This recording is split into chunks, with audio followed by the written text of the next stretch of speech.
ఇవాళ హైదరాబాద్ లోనే కాదు తెలంగాణలోని ప్రతి పల్లెలో జరుగుతా ఉన్నది. అశోక్ నగర్ చౌరస్తాలో అందమైన కబుర్లు చెప్పి అవతలబడ్డ రాహుల్ గాంధీ ఇప్పుడు ఎక్కడ అడ్డగాడులు కాస్తున్నావు అని నేను అడుగుతా ఉన్నా.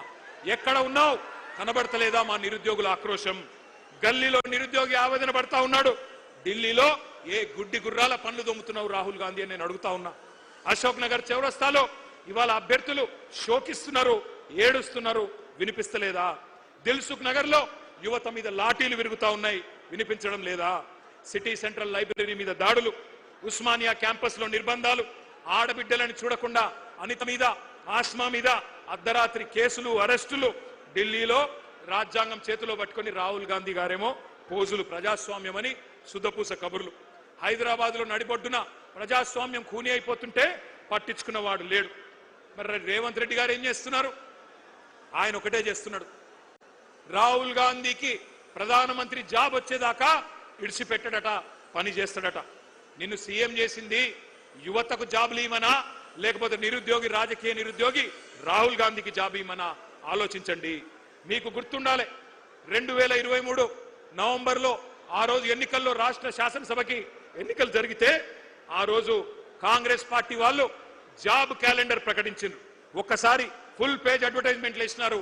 ఆ ఫుల్ పేజ్ ఒకసారి చూపెట్టాలని చెప్పి, ఆ స్లైడ్ వేయాలని చెప్పి మా వాళ్ళని కోరుతా ఉన్నాం. ఇది గుర్తుండాలి మీకు. కాంగ్రెస్ వాళ్ళు నవంబర్ 2023లో వేసిన జాబ్ క్యాలెండర్ అన్ని పత్రికల్లో అవినీతి సొమ్ముతో ఫస్ట్ పేజీలో ఫుల్ పేజ్ అడ్వర్టైజ్మెంట్. ఎన్ని ఉద్యోగాలు ఉన్నాయి? 2 లక్షల ఉద్యోగాలు మొట్టమొదటి సంవత్సరంలోనే భర్తీ చేస్తామని చెప్పారు. ఆ రోజు ఏమన్నారు?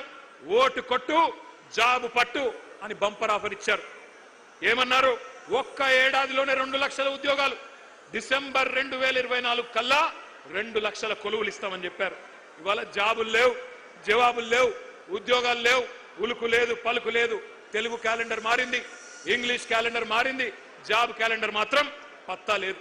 ఇంకా ఘోరం ఏంటంటే అసెంబ్లీ సాక్షిగా, పవిత్రమైన సభ అసెంబ్లీ అంటే, అసెంబ్లీ సాక్షిగా శాసనసభలో ఇచ్చిన జాబ్ క్యాలెండర్ కూడా ఒక చిత్తు కాగితం కింద కూడా పనిచేయడానికి ఇలా అర్హత లేదు. ఆ కాగితానికి జాబులు నింపట్లేదు.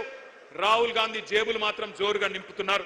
అన్నదమ్ముల అల్మారాలు నింపుతున్నాడు రేవంత్ రెడ్డి, బినామీల బీరువాలు నింపుతున్నాడు. జాబ్ క్యాలెండర్ కు మాత్రం నై, స్కామ్ క్యాలెండర్ కు మాత్రం సై. ఇది కనబడుతున్న పరిస్థితి. ఒక్క మాట ఇక్కడికి వచ్చిన మా తమ్ముళ్ళు, మా చెల్లెళ్ళు, నేను ఒకటే కోరుతా ఉన్నా, మనం గనక చరిత్రను మర్చిపోతే భవిష్యత్ తరాలు మనం క్షమించవు. ఎందుకంటే చరిత్ర అనేది ఒక ముఖ్యమైన సబ్జెక్టు. తెలుసుకోకపోతే మనం కూడా గజనీలు అయిపోతాం. అందుకే నేను మిమ్మల్ని అనేది, చరిత్రలు, పురాణాలు, ఇతిహాసాలు చదువుకోవాలి. చదువుకోకపోతే దుర్యోధనులు, దుశ్శాసనులే తిరిగి వచ్చి మేమే పాండవులం అని చెప్పి నాకు చెప్పుకుంటారు. ఎవడైతే తెలంగాణ ఉద్యమంలో మనను చావగొట్టిండో, ఎవడైతే మన రక్తం కళ్ళ చూసిండో, వాడే మళ్ళీ పంచి డైలాగులు కొట్టి పంగనామాలు పెట్టి మళ్ళీ ఓట్లు వేయించుకొని పోతారు. అందుకే మన కొలువులు కొల్లగొట్టిన పార్టీ, మన పిల్లలను కాల్చి చంపిన పార్టీ కొత్త వేషం కట్టి, కొత్త హామీలిచ్చి ఆ రోజు వస్తే అమాయకంగా నమ్మి ఆగమైపోయింది తెలంగాణ యువత.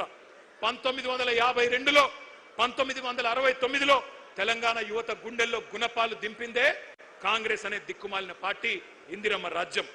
ఈ దుష్ట కాంగ్రెస్ మీదనే కదా ఆ రోజు మలిదశ పోరాటంలో కూడా మన యువతరం కొట్లాడింది. వేల మందిని